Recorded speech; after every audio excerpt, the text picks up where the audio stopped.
حي على الصلاة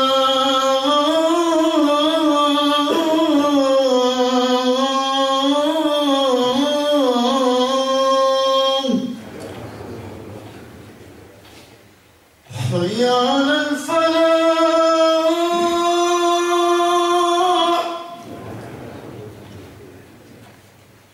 حي على الفلاح.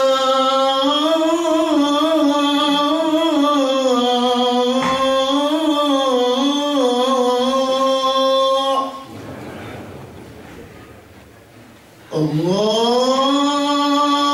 أكبر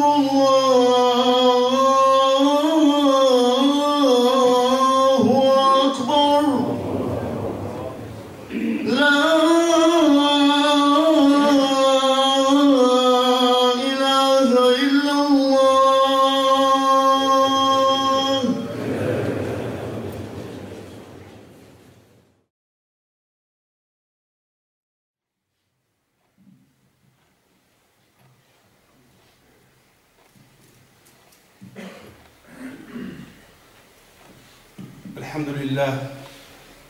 الحمد لله حمدا كثيرا طيبا مباركا فيه، وأصلي وأسلم على سيد الخلق محمد بن عبد الله صلى الله عليه وسلم.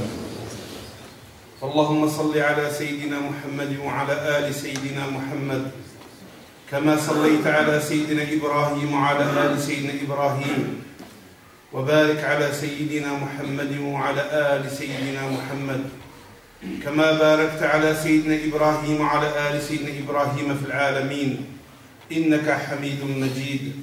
يا أيها الذين آمنوا اتقوا الله حق تقاته ولا تموتن إلا وأنتم مسلمون. اللهم اجعلنا من المتقين وتوفنا مسلمين.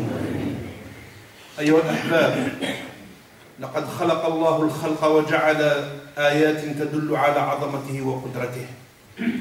ومن آياته تعالى سبحانه أنه خلق هذا الإنسان من ذكر وأنثى. Parmi les preuves et les signes de la grandeur et de la puissance d'Allah subhanahu wa ta'ala, أنه a créé des choses que nous voyons sur terre, des choses que nous ne connaissons pas, des choses qui sont dans les cieux et des choses qui sont dans les mers. Et parmi ces preuves de ces créatures, il a créé l'homme et la femme. Il a créé ce couple. Il a créé un lien sacré entre ce couple. يقول المولى عز وجل سبحانه: ومن آياته أن خلق لكم من أنفسكم أزواجا لتسكنوا إليها وجعل بينكم مودة ورحمة إن في ذلك لآيات لقوم يتفكرون. سبحان الله. يعني ما الحكمة أن الله سبحانه وتعالى جعل هذه الآية من آياته أن خلق لكم من أنفسكم أزواجا لتسكنوا إليها.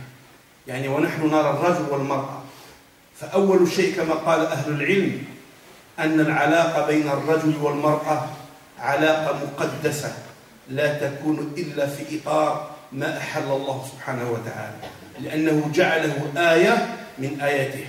يعني كما خلق السماوات والأرض، كما خلق الجبال، كما خلق البحار، كما خلق الخلق الذي لا نعرفه والذي لم نراه، جعل يعني قدسية هذه العلاقة ما بين الرجل والمرأة من آياته سبحانه وتعالى. Donc Allah subhanahu wa ta'ala a fait parmi ces signes sacrés, comme il a fait des signes de ces créatures dans les cieux, dans les terres, dans les mers, que des créatures que nous ne connaissons pas, à sacraliser le lien entre l'homme et la femme au point où il a dit: et parmi ces signes qu'il a créés de vous, l'homme et la femme, يعني dans ce lien يعني sacré. والحكمة أيها الأحباب كما قال أهل العلم إنما جعل هذه العلاقة علاقة رحمة، علاقة مودة، وعلاقة خلق، لأنه في الآية يقول: وجعل بينكم مودة ورحمة. ذكر أمرين اثنين. يعني dans la continuité de ce verset coranique, Allah subhanahu wa ta'ala a parlé de deux choses: al-mawadda, يعني la miséricorde, al-mawadda, يعني l'amour, et wal-rahma, la miséricorde. فلماذا جعل الله سبحانه المودة والرحمة؟ وكأنه يريد أن يقول لكل إنسان ذكر وأنثى، وهو لنا، الخطاب لنا أيها الأحباب، أيها الرجل، أيتها المرأة، في هذه العلاقة المقدسة، العلاقة الزوجية، علاقة الرحمة، إذا انتهت أو ضعفت قيمة المحبة بينكما فلا تنسوا شيء آخر وهو المودة. يعني إذا انتهت أو ضعفت هذه العلاقة الوديعة، يعني المودة ما بين الرجل والمرأة، فلا تنسوا شيء وهو أن خلق الله شيء آخر بين الرجل والمرأة وهو الرحمة، أن الإنسان يكون رحيم مع زوجته والزوجة تكون رحيمة مع زوجها. وهذا تصديق لقول النبي صلى الله عليه وسلم: خيركم خيركم لأهله وأنا خيركم لأهلي.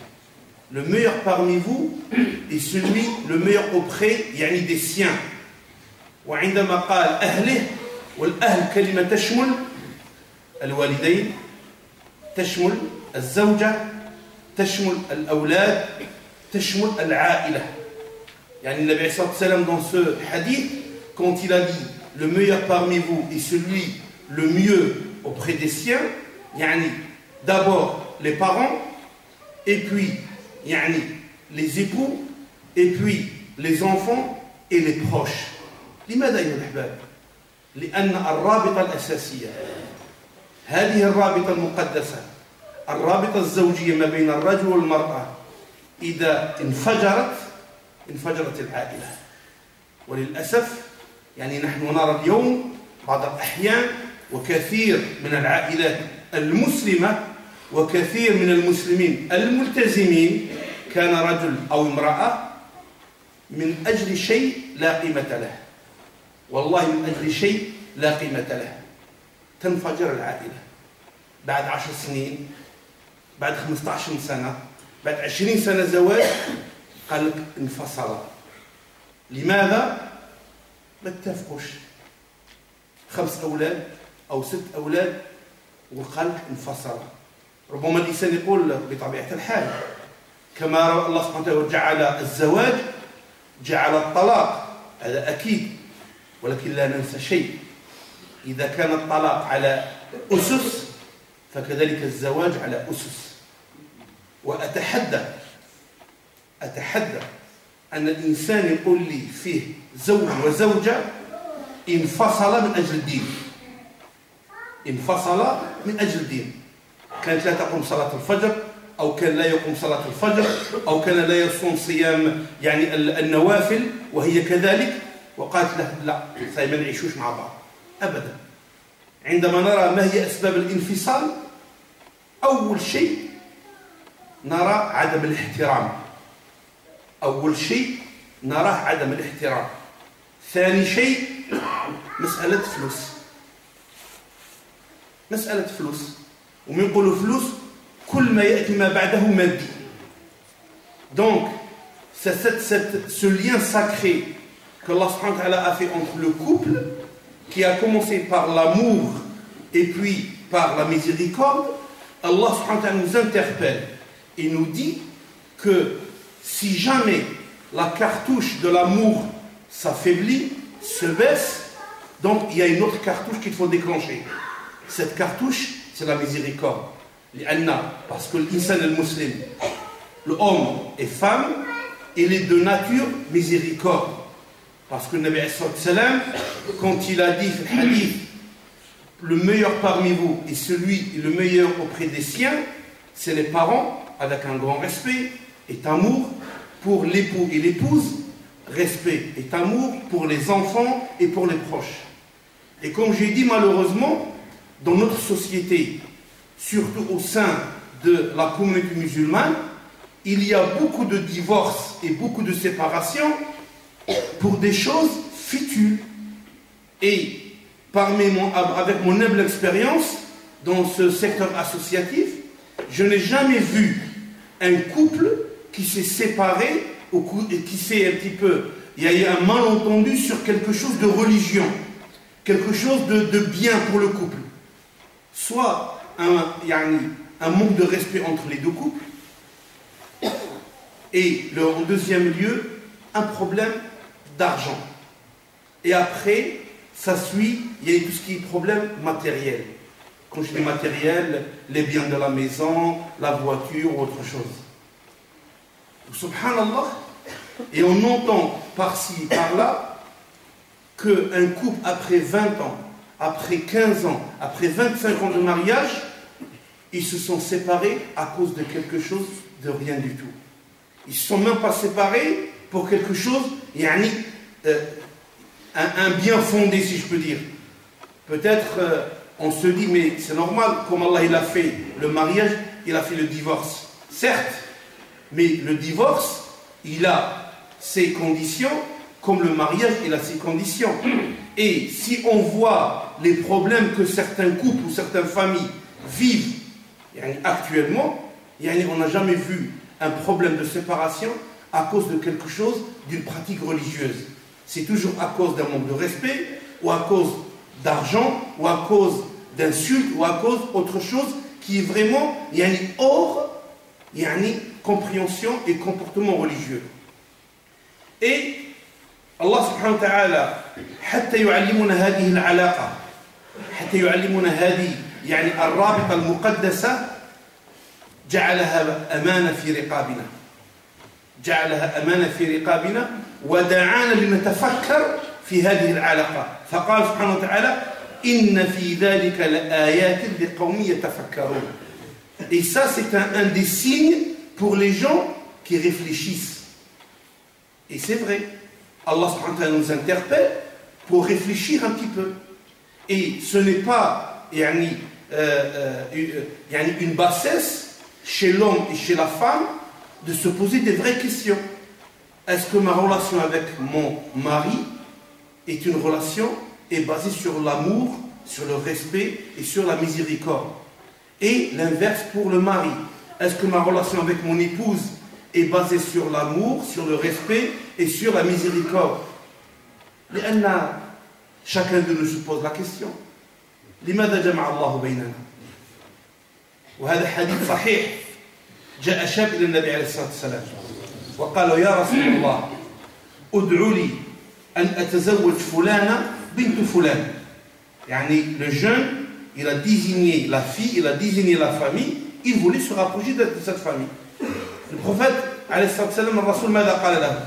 قال اعلم يا عبد الله لو دعوت لك أنا والنبيون من قبل والملائكة المقربون ما تزوجت إلا التي كتبها الله لك. ما تزوجت إلا التي كتبها الله لك. يقول أهل العلم كلمة كتبها الله لك أن زواجك مثل الرزق ورزقك في السماء وما توعدون كما قال سبحانه فسيأتي لا محال. وأن الله إذا اختار لك من تتزوج فليس ظلما لك. فليس ظلما لك. ونفس الشيء للمرأة أن المرأة إذا اختار الله سبحانه وتعالى لها الرجل ليس ظلما لها. ولكن نتساءل لماذا هذه المشاكل في البيوت؟ صحيح حقيقة نتساءل ما في مشاكل ما نقولوش ما فيش مشاكل. لماذا هذه المشاكل؟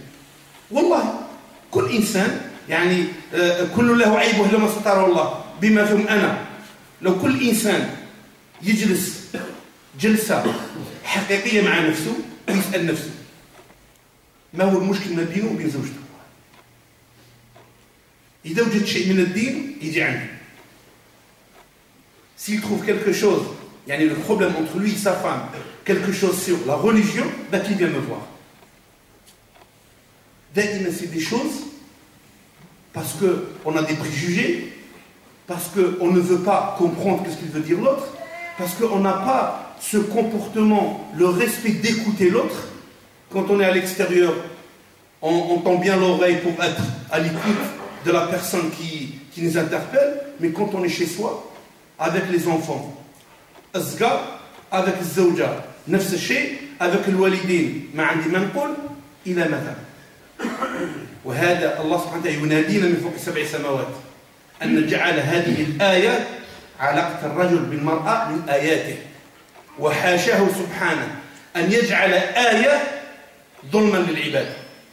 إذا جعلها الله يعني على كل إنسان مسلم ومسلمة أن يتفكر في هذه الآية، أن يتفكر في هذه العلاقة، وأن علاقتك مع زوجتك وعلاقة الزوجة مع زوجها علاقة حب وعلاقة احترام وعلاقة رحمة. ومن آياته أن خلق لكم من أنفسكم أزواجا لتسكنوا إليها. والمشكل الكبير يعني le grand problème c'est que نحن الآن في شهر رجب، ورجب من الأشهر المحرمة. الله سبحانه وتعالى حرم علينا 4 شهور، ذو الحجة وذو القعدة ذو القعدة وذو الحجة ومحرم ورجب. ماذا قال فيهم الله سبحانه وتعالى؟ فلا تظلموا فيهن أنفسكم. يعني les 4 mois sacrés, Allah subhanahu wa ta'ala nous a dit ne soyez pas injustes envers vous-même. Soyez juste يعني avec vous-même, soyez correct. Parce que la tadlimuna fi anfusakum, يعني tu peux trouver beaucoup de synonymes en français. يعني إذا قال الله لا تظلموا فيهن أنفسكم، أول شيء ما هو الظلم الإنسان يظلم نفسه به؟ أن يشرك بالله سبحانه وتعالى والعياذ بالله. يعني la première injustice c'est d'associer quelque chose à Allah سبحانه وتعالى. وهذا قال إن الشرك لظلم عظيم، نسأل الله أن يعافينا. ولكن نحن نظلم أنفسنا بعض الأحيان عندما نظن أن الرزق بيد العباد. On pense que يعني mon bonheur, mon salut, ma richesse, mon avenir est entre les mains d'une créature. لا، أن مستقبلي ومن سالي وحياتي كلها لله سبحانه وتعالى.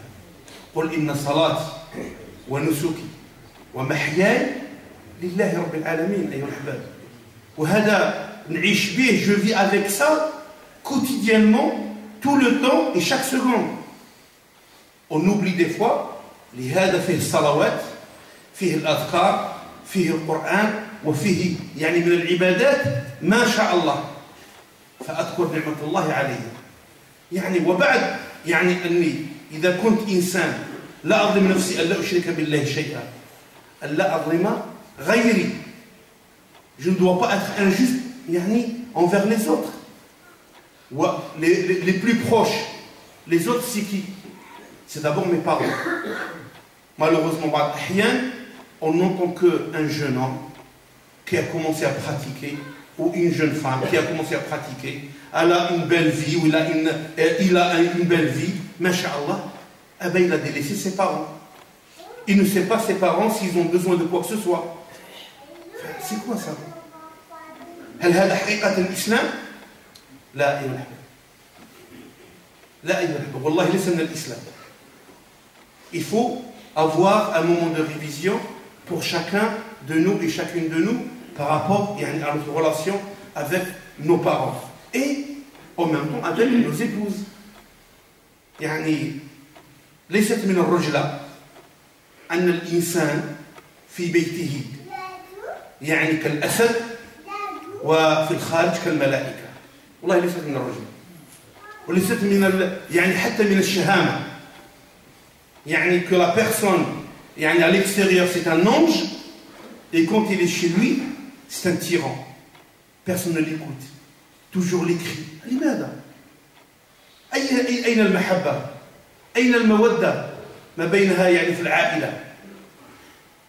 وكما يقول المثل العربي فقد الشيء لا يعطيه. On ne peut pas donner quelque chose de bien aux autres si on n'est pas bien chez soi. Si je ne suis pas bien avec mon épouse, je ne peux pas être bien à l'extérieur. C'est incompatible. Comment je peux parler du bien à l'extérieur et avec, au sein de mon foyer, je les ai délaissés.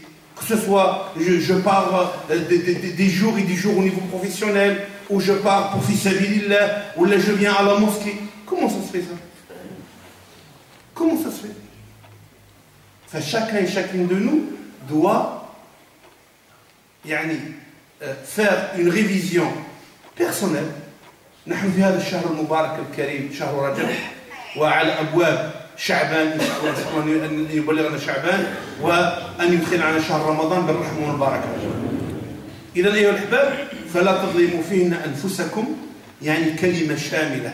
C'est un mot qui englobe la relation de l'individu avec Allah subhanahu wa ta'ala, avec lui-même, avec ses proches, et qu'on dise proches, c'est les plus proches, les parents, les épouses, les enfants, la famille.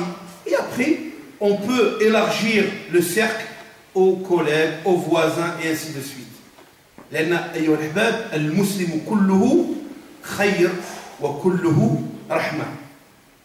حتى الله سبحانه وتعالى عندما تكلم عن هذه العلاقة يعني الحميم بين الرجل والمرأة ويعلم أننا يعني ضعفاء ممكن يوقع شقاق، ماذا قال سبحانه وتعالى؟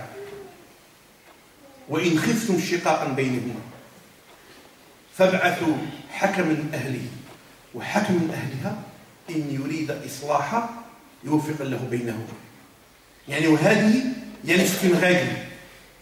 يعني Allah subhanahu wa ta'ala il sait que nous sommes faibles, des fois on peut dépasser certaines limites, on peut déborder, donc quand il y a un problème, qu'est-ce qu'il faut faire? Il faut le laisser yani ce problème comme une gangrène? Non. Il faut y remédier. Et la première des choses pour y remédier à ça, c'est la médiation. Donc, il ne faut pas, c'est pas simple, parce que nous avons une culture, quand on a un problème au sein de nos foyers, personne ne le sait. On ferme toutes les portes, et on cloisonne bien, comme ça, à l'extérieur, on est bien. À l'intérieur, c'est une cocotte minute, quand est-ce qu'elle va exploser? C'est pour cela, Allah subhanahu wa ta'ala m'a dit, وإن خفتم شقاق بينهما فابعثوا حكما من أهله وحكما من أهلها إن يريد إصلاحا يوفق الله بينهما. يعني الإنسان إذا طلب منك أيها الأخ، إذا طلب منك أيها الأخت أن تتوسط للخير، أول شيء أستر واستري هذا الأمر. إذا ناداك إنسان أيها الأخ يعني حتى تتوسط للخير فلا تفضح ولا تتكلم أمام الناس، بل دعاك لثقة ودعاك لما كان يعلمها هو في قلبه، فكن يعني الرجل المناسب لهذه الثقة. ونفس الشيء للأخت، إذا دعيت أختي لأمر يعني التوسط للخير أستري وكوني أمينة فيما تتوسطين فيه. Donc la première des choses quand quelqu'un est invité à intervenir comme médiateur, la première des choses, c'est d'être discret et d'être à la hauteur de cette confiance, que ce soit pour l'homme ou pour la sœur. فلهذا أيها الأحباب الله سبحانه وتعالى جعل هذه المودة وجعل هذه العلاقة عندما تكون لله سبحانه وتعالى نترك كل شيء لله سبحانه وتعالى. إذا كنا بخير نحمد الله سبحانه وتعالى، وإذا دخل الشيطان ماذا نفعل؟ ندعو أهل الخير لأن يساعدوننا في حل هذا المشكل. أسأل الله لنا ولكم التوفيق ولا تنسونا من دعائكم فاستغفروه هو الغفور الرحيم.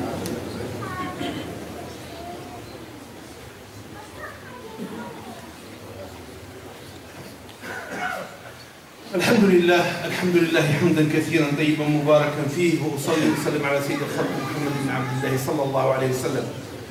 Donc les frères ici à la mosquée vous invitent, il y a une association qui collecte pour les nécessiteux, pour les pauvres, surtout avec le jour du Ramadan, les jours du Ramadan qui approchent. Donc ils vous invitent à les aider. C'est une association qui est à l'extérieur avec les bénévoles, avec leur tirelire, avec leur banderole. Donc n'hésitez pas à aider et à venir en aide à cette association. Amr al-Thani, je pense qu'il y aura tout à l'heure, après Salat, un des frères qui veut embrasser l'islam. Donc la première des choses, je ne sais pas s'il a vu la direction ou non, parce que par respect et par procédure, il faut qu'il voie d'abord avec la direction. Ça n'empêche pas que nous allons procéder à l'attestation, Inch'Allah, mais je l'inviterai, Inch'Allah, après, quand on termine la prononciation de l'attestation, de contacter la direction pour voir avec eux, Inch'Allah. ربنا آتنا في الدنيا حسنة وفي الآخرة حسنة وقنا عذاب النار. اللهم اهدنا فيمن هديت وعافنا فيمن عافيت وتولنا فيمن توليت. اللهم اقسم لنا من خشيتك ما تحول به بيننا وبين معصيتك ومن طاعتك ما تبلغنا به جنتك ومن اليقين ما تهون به علينا مصائب الدنيا. اللهم احفظنا في ديننا واحفظنا في أولادنا واحفظنا في بناتنا واحفظنا في نسائنا واحفظنا من كل شر. اللهم احفظنا من كل شر. اللهم احفظنا من كل شر. اللهم اجعل هذا البلد آمين اجعلنا فيه من الآمنين.